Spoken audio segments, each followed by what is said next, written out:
कहानी। वो कौन थी? राहुल दिल्ली में पत्रकार था। देर रात तक काम करना उसकी आदत थी। एक शाम ऑफिस से लौटते वक्त सड़क किनारे उसने एक युवती को खड़ा देखा। लंबा कद, काले कपड़े और चेहरे पर अजीब सी उदासी। लड़की ने हाथ उठाकर इशारा किया, क्या आप मुझे रेलवे कॉलोनी तक छोड़ देंगे? राहुल ने कार रोकी और हामी भर दी। सफर शुरू हुआ। लड़की चुपचाप बाहर देखती रही। उसकी खामोशी में अजीब बेचैनी थी। राहुल ने बात शुरू की, आप इतनी रात अकेली यहां कैसे? वो धीमे स्वर में बोली, कभी कभी घर लौटने में बहुत देर हो जाती है। राहुल को उसकी बात समझ नहीं आई, पर उसकी आवाज बेहद दर्द भरी थी। कुछ देर बाद कार रेलवे कॉलोनी पहुंची। लड़की ने उतरते हुए कहा, धन्यवाद, अब शायद मैं घर पहुंच गई हूं। राहुल ने देखा, वो एक पुराने जर्जर मकान की ओर बढ़ी।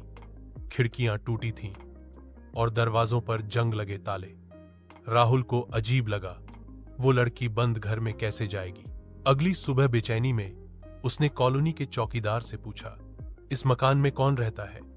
चौकीदार ने थकी आवाज में कहा, साहब, यहां 5 साल पहले एक लड़की रहती थी।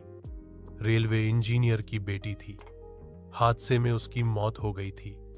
तब से ये घर बंद पड़ा है। राहुल के पैरों तले जमीन खिसक गई। उसे साफ याद था, कल रात वही लड़की उसकी कार में बैठी थी। उसने पुराने अखबारों की जांच की। सच सामने आया, लड़की का नाम अनामिका था।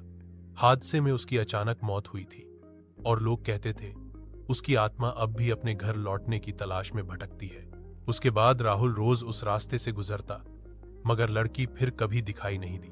वह हर बार उस बंद मकान के सामने से गुजरता, उसकी आंखों में वही सवाल उठता, वह कौन थी और मुझे ही क्यों दिखाई दी?